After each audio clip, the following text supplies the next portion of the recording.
boleh dapat gambaran dari dulu penghasilan Pak Isto waktu kerja dengan sekarang setelah pensiun, berapa kalinya tuh Pak Isto punya income sekarang dari berhasil berkebun itu Pak Isto? Kalau di prosentase memang saya yang terbesar usaha saya income-nya adalah di jual benih ya.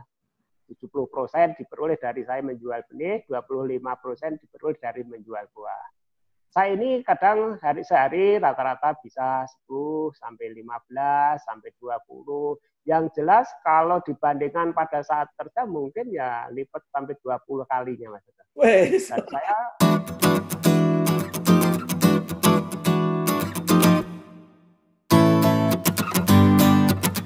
Assalamualaikum warahmatullahi wabarakatuh. Waalaikumsalam warahmatullahi wabarakatuh. Ya, selamat datang, selamat berjumpa kembali di channel Berani Jadi Pengusaha. Jadi pada hari ini saya akan ngobrol-ngobrol. Ini ada tamu kita, Pak Isto Suwarno. Ini pensiunan yang sukses, sudah menjadi entrepreneur ya. Tinggal di Jogja, di Prambanan, dan beliau saat ini menggeluti bidang tadi kebun kelengkeng. Jadi nanti kita akan ngobrol-ngobrol bagaimana Pak Isto sendiri menjalani masa-masa pensiun dan bagaimana juga tadi liku-liku berbisnis kelengkeng. Untuk itu silakan Pak Isto bisa memperkenalkan diri, Pak Isto namanya dan alamat serta apa sekarang aktivitas Pak Isto selama menjalani masa-masa pensiun. Selamat sore Mas Ato. Jadi saya akan memperkenalkan nama saya Isto Suwarno. Ya.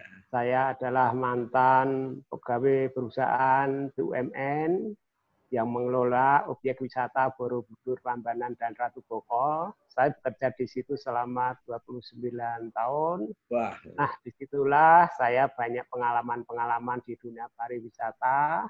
Namun dalam mempersiapkan saya pensiun, saya memang di hari Sabtu Minggu saya akan libur. Pasti itu saya pakai untuk mencari kegiatan apapun. Istilahnya untuk belajar nanti pada saat purna itu mau kerja apa. Akhirnya Sabtu Minggu itu saya manfaatkan karena libur saya pakai untuk latihan usaha, latihan mencari kegiatan. Nah, disitulah berbagai kegiatan sudah saya lalui, namun saya sekarang menekuni di bidang hobi. Hobi itulah yang saya tekuni. Pada saat nanti purna, hobi saya tekuni, saya seriusi. Karena apa? Karena nyaman itulah kalau akan purna. Nirulah Pak Isto. Indahnya pensiun yang sudah dipilih. Pendidikan berbeda. Dalam arti bukan orang pertanian. Saya orang teknik mesin. Dan sekarang di usia 60 tahun, saya barusan 3 hari yang lalu saya lulus kuliah lagi, ngambil manajemen pemasaran di STIE, IEU Yogyakarta. Disitulah semangat Pak Isto di kala purna mempunyai usaha yang benar-benar disiapkan dan otak kanan agar berjalan terus masih kuliah. Karena apa? Karena akan agar ada keseimbangan antara kegiatan wirausaha beserta kolaborasi dengan pemasarannya. Gitu Mas Ato. Oke. Oh, jadi Pak Isto sendiri background-nya tidak ada ya tadi bidang-bidang pertanian ya? Tidak. Karena sekarang itu kan saya bidangnya menggeluti bidang perkebunan khususnya kelengkeng Itosuper yang memang saya konsentrasi belajar di Thailand. Disitulah akhirnya saya menemukan produk yang cukup handal dalam arti cukup menggembirakan kegiatan ini kalau purna. Begitu Mas Ato. Oh, jadi tadi pertama Pak Isto kalau lihat dari ceritanya ya, dari pendidikan atau dari bidang kerjaan sebenarnya tidak ada hubungannya ya dengan yang sekarang ditekunin ya. Cuma ya tadi tipsnya berarti kalau mau kalau mau jadi pengusaha ya tadi harus menjadi manusia pembelajar ya. Karena Pak Isto tadi kan di usia 60 aja masih mau kuliah lagi gitu kan, yang sesuai mungkin yang di belajar pemasaran ya, ekonomi pemasaran. Yang keduanya tadi apa Pak tadi kenapa pilihannya kelengkeng itu karena hobi gitu ya Pak Isto ya?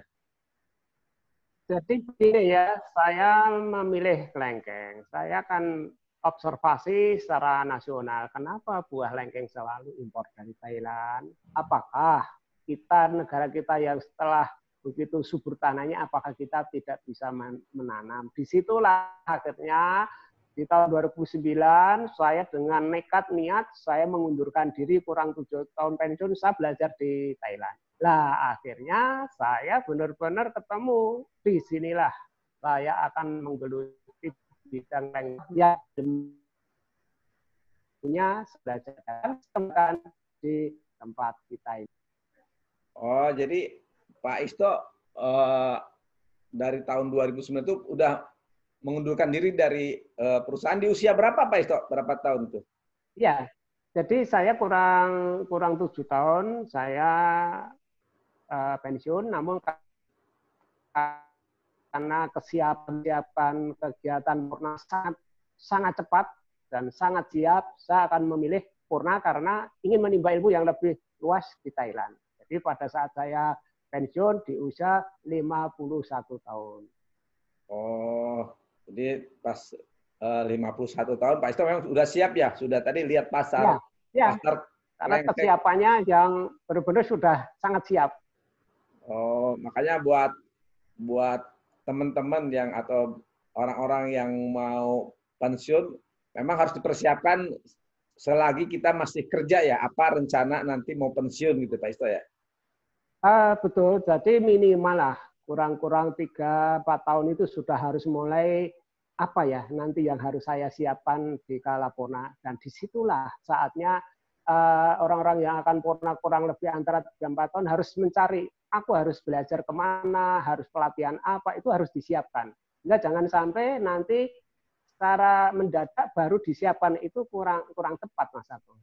Oh, jadi menurut Pak Isto yang cocok ya 4 tahunan lah, 3-4 tahun. Ya, 4 tahun lah, paling nggak 4 tahun itu sudah disiapkan. Ya. Nah, terus kalau mereka mempersiapkan kira-kira yang cocok apa tuh Pak kalau untuk pensiunan gitu kan, bisnis-bisnis? Jadi pengalaman Pak Esto, yang sekarang juga sering isi kegiatan memberikan bekal orang-orang yang akan Purna dari berbagai perusahaan, sangat tepat bila diambil dari hobi. Karena apa? Di usia yang akan Purna tentunya usia sudah tua, bukan muda lagi. Kalau diambil dari hobi otomatis sudah merasa senang. Hobi yang tahu Allah adalah dirinya sendiri. Sehingga hobi itulah yang ditekuni, kolaborasi dengan pengalaman saat bekerja sudah sekian tahun, nah itulah dikemas, serius, dan mau belajar kepada orang yang sukses. Itu Mas Sato. Oke, berarti tadi pertama kalau tuh dipersiapkan, keduanya pilih yang memang sesuai hobi lah, sehingga betul. Tadi bidangnya pun menyenangkan ya kalau di menyenangkan dulu ya. Nah, kalau sudah pilih juga harus mencari siapa sih orang yang sukses atau mentor kali ya Pak Isto ya, yang betul, sukses ya, di bidang itu kita ikut belajar lah ke mereka gitu kan. Nah, seumpamanya Pak Isto kan pilihannya akhirnya kan hobinya perkebunan terutama kelengkeng ya Pak Isto ya. Nah, itu gimana tuh kalau orang-orang yang tertarik di ngikutin jejak Pak Isto lah di bisnis kelengkeng gitu kan. Apa aja tuh yang harus disiapkan untuk skala ekonomis tuh bisa nggak dalam skala sempit mungkin lahan nggak banyak itu masih bisa dijalankan gitu Pak Isto. Begini Mas, jadi tentunya memang yang namanya kesiapan tempat, misalkan di bidang perkebunan, itu ada satu karena memang keterbatasan lahan, dua karena punya lahan, keterbatasan lahan, Pak Isto membimbing melalui menanam di pot. Karena solusi kebun di pot, apalagi dipandu Pak Isto, ini biasa di sini ada teknologinya dan dibimbing Pak Isto. Nah, seandainya memang bahan seperti besok pagi saya harus berangkat ke daerah Gerobokan Purwodadi karena apa? Salah satu peserta parpurna yang dulu vendornya dari Mas Ato diminta saya membuatkan kebun karena dia sudah pensiun, sudah diadakan pelatihan bersama Mas Ato. Sekarang longgar waktunya, saya besok pagi-pagi berangkat ke sana untuk membuatkan kebun. Nah, inilah contoh-contoh real ketika sudah mengikuti pelatihan melalui mentor-mentor dan sekarang ada pelaksanaannya untuk membuat kebun karena punya tanah. Nah, besok saya berangkat ke kebun kelas mantan pensiunan BRI dari Semarang. Disitulah Pak Esto selalu membimbing siapa saja yang akan berkebun, dibimbing dari persiapan awal sampai bagaimana cara membuah.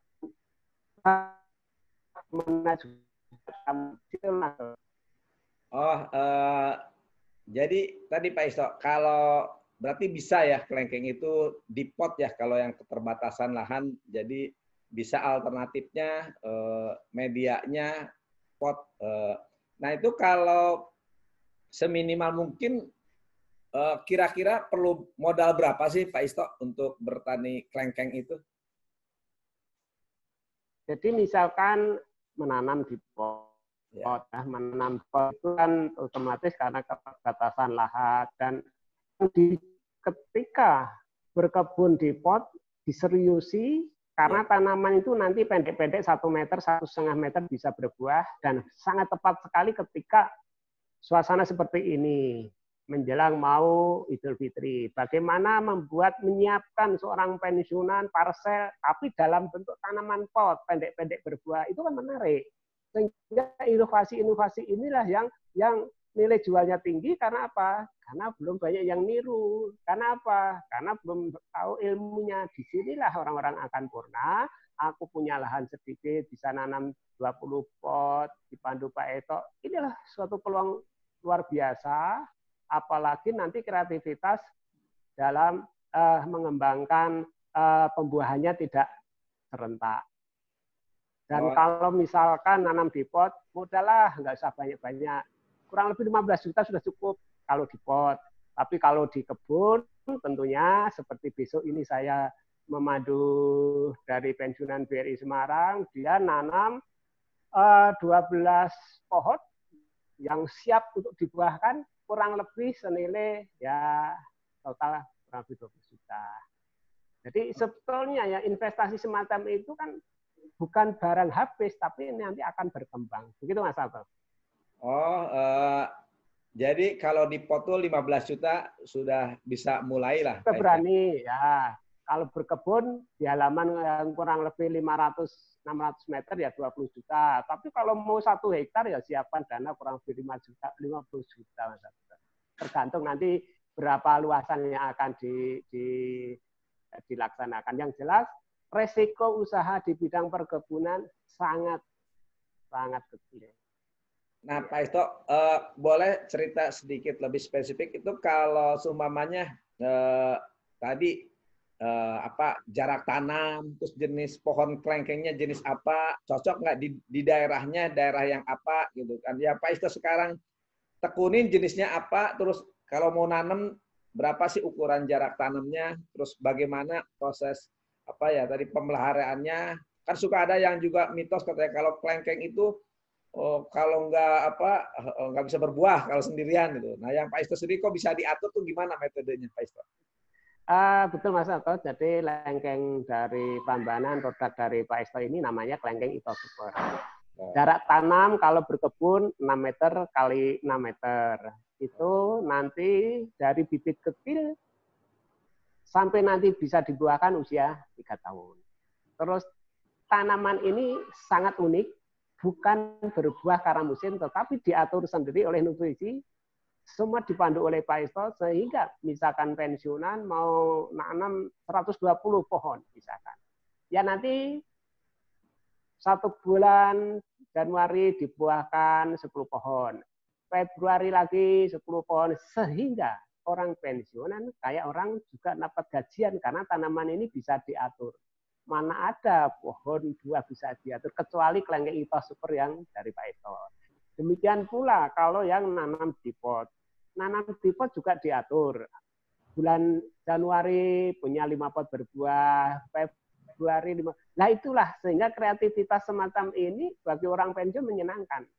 Menyenangkan dan masih sangat-sangat langka. Terima kasih Mas Anton. Oh, jadi kalau di Pak Isto itu pembuahannya klengkeng itu bisa diatur bulan per bulan-bulan apa kapan maunya kita gitu, Pak Isto ya? Iya, bisa diatur dan ini nanamnya syaratnya harus di tempat panas. Misalkan posisi tinggal di puncak ya, DPL di atas 1.500 ya tentunya tidak cocok. Jadi ini tanaman ini cocok ketika di tempat dataran rendah ini minimal 800 ke bawah. Gitu Mas. Oh iya ya. Di 800 ke bawah daerahnya panas umpamanya kalau Jakarta panas atau daerah panas masih bisa Pak Isto ini. Wah, Jakarta sangat cocok sekali relasi-relasi saya yang nanam, yang sudah berbuah juga cukup banyak. Dan ketika punya kebun, jangan menjual buah dengan cara tradisional. Pak Isto menyarankan harus mulai dengan teknologi, dalam arti menjual buah metik sendiri di kebun atau jual online melalui kiriman lewat Gojek. Nah, inilah dengan cara-cara seperti ini, usaha sudah menggunakan era teknologi, jangan mengikuti pola tradisional, sehingga konsumen akan senang mendapat buah segar ketika dikirim masih segar, atau dalam satu keluarga datang ke kebun memetik sendiri, itulah wisata edukasi, Mas Ato. Oh, jadi Pak Isto memang salah satu tipsnya di segi pemasarannya sudah tadi apa ya, beda dengan yang lain juga ya. Kan betul, juga orang harus di agribisnis tradisional dihilangkan. Iya, di agribisnis orang suka saya mau nanam tapi nanti jualnya suka susah gitu kan. Kalau Pak Isto nggak ada kendala ya di pemasaran buah kelengkeng kalau panen gitu. Iya, justru kita online melalui pesan ya. Justru belum siap pesan sekian kilo dan pada saat menjual saya perginya kan 40.000 metik sendiri. Coba tanaman umur 3 tahun buah pertama sudah bisa 35 kilo. Kalau kali 40.000 otomatis sudah 1,4 juta. Bayangkan kalau punya sampai 100 pohon. Itulah hal-hal seperti ini akan lebih cocok ketika purna siapkan dipandu oleh di praktek ahlinya, saya yakin nyaman ketika pensiun sudah disiapkan. Oh, jadi ini pohon kelengkeng itu umur 3 tahun sudah bisa berbuah ya, Pak Isto tadi dengan kalau pertama tuh 35 kilo lah. Kurang lebih 30 sampai 35. Itu kalau ya, optimalnya bisa sampai berapa, Pak Isto? Satu pohon. Satu pohon ya, kalau buah pertama usia 3 tahun bisa 30 atau 35. Mulai usia 4 tahun bisa sampai 50 kilo. Usia 5 tahun bisa sampai 75 kilo. Luar biasa. Dan dalam hal membuat kebun, Pak Isto selalu sudah menggunakan teknologi bagaimana misalkan sahabat Mas Ato ada di Surabaya, bikin kebun. Nyiramnya dari Jakarta bisa dengan alat smart garden. Inilah karya anak saya orang IT sehingga memberikan kemudahan seorang pensiunan tidak usah pakai selang, cukup dengan HP jalan di kota atau mungkin dari rumah. Ini yang sangat menarik. Orang pensiun dihadapkan suatu kegiatan tapi sudah menggunakan teknologi via HP Android untuk operatornya Pak. Itu Mas Ato. Oh, jadi itu juga model penyiramannya udah bisa otomatis ya Pak Isto. Kan ada juga orang semuanya kalau berkebun, aduh repot nanti harus tadi pada saat terutama nyiram beberapa pohon. Kalau Pak Isto memang udah otomatis ya Pak, bisa pakai HP Android juga gitu Pak ya di settingnya gitu Pak ya. Iya. Oh, iya. Okay. Jadi untuk yang skala berkebun memberi kemudahan karena kita di pensiun itu usia ya sudah tidak anak muda lagi, sudah tinggal sambil tiduran kemana, oh kebun saya ada di kota sana, kota sini, bisa lewat HP. Apalagi nanti ada yang bisa untuk mengontrol kamera CCTV, berarti kan kita melihat kebun sana sudah mengalir, dihidupkan dari HP. Ini sangat menarik ketika nanti berkebun sudah menggunakan teknologi, karena apa? Ya ujung-ujungnya bagaimana mencari tenaga kerja kadang agak kesulitan, tapi teknologi membantu dalam hal merawat. Tentunya ini Pak Isto siap untuk memandu bagi bapak-bapak ibu yang akan purna. Itu Mas Sato. Nah, biar dapat gambaran nih sama orang-orang. Dulu Pak Isto memulai berapa pohon, kan? Sehingga kebayang kali kan kalau ada 40 pohon, panen per bulan berapa kilo, kan bisa kehitung income-nya. Nah, sekarang Pak Isto udah punya berapa pohon nih, berapa kebun setelah jalan berapa tahun ya? Berarti udah 11 tahun 2009 ke sekarang berarti sudah 11 tahun ya Pak Isto ya. Ini biar orang nanti ternyata lumayan juga nih income-nya dari berkebun kan sering orangnya. Iya. Nah, gimana Pak Isto? Saya ini kan punya beberapa kebun karena memang kalau di Jogja tidak punya bisa dalam satu tempat, ada yang milik sendiri, ada yang sewa. Jadi total saya kurang lebih ada sekitar 150 pohon. 150 pohon ini. Oh, 150 pohon. Ya. Ya, yang 50 pohon untuk persiapan bikin benih. Ya. Bikin benih ya, karena yang 50 pohon itu untuk dibikin benih, terus yang 100 pohon dibuahkan secara bergantian. Jadi setiap hari. Ini sekarang juga baru melayani tamu menjual buah. Gitu Mas. Jadi dengan punya 100 pohon ini, ya kita bagi aja 12. Ya lumayan pendapatannya. Apalagi ya punya kebun bisa menjual buah, ya bisa menjual bibit. Itu yang bersinergi Mas Sato. Oh ya, kalau boleh dapat gambaran dari dulu penghasilan Pak Isto waktu kerja dengan sekarang setelah pensiun, berapa kalinya tuh Pak Isto punya income sekarang dari berhasil berkebun itu Pak Isto? Kalau di prosentase memang saya yang terbesar usaha saya income-nya adalah di jual benih ya. 70% diperoleh dari saya menjual benih, 25% diperoleh dari menjual buah. Saya ini kadang sehari rata-rata bisa 10 sampai 15 sampai 20. Yang jelas kalau dibandingkan pada saat kerja mungkin ya lipat sampai 20 kalinya Mas. Dan saya sekarang menguasai pasar nasional karena apa? Yang menanam kelengkeng yang dipandu Pak Isto juga sudah mulai berbuah dan dia juga bisa menjual buah sehingga disitulah nyaman ketika usaha ada hasil nyata. Nah inilah. Jadi kalau untuk income Pak Isto, aduh luar biasa. Aset saya juga luar biasa Mas Sato. Jadi ini nyaman ketika pensiun, karyanya bermanfaat orang banyak dan rezekinya mengalir terus luar biasa. Bahkan pernah saya sehari itu hampir 100 saya sering. Oh, jadi luar biasa ya Pak Isto jadi ada income itu pertama jual dari buahnya itu 25%, sisanya Pak Isto memang jual bibit pohon kelengkengnya ya Pak Isto ya. Ya. Dan itu kalau dirata-ratain sehari itu bisa 10 sampai 15 juta ya? Bisa. 10 sampai 15 juta bisa. Namun begini loh Mas Sato ya, bukan berarti kesuksesan itu tinggal memetik hasil. Terutama dalam pemasaran. Dukungan pemasaran luar biasa, Pak Isto. Jadi Pak Isto bermitra dengan hampir semua media elektronik, media cetak apapun karena dibesarkan oleh media. Pemasaran ujung tombaknya ketika punya usaha. Makanya Pak Isto kuliah lagi mengambil manajemen pemasaran biar bapak-bapak, ibu-ibu yang akan purna punya bikitan usaha, tapi Pak Isto juga membimbing dalam hal pemasaran. Ujung tombaknya usaha adalah di pemasaran.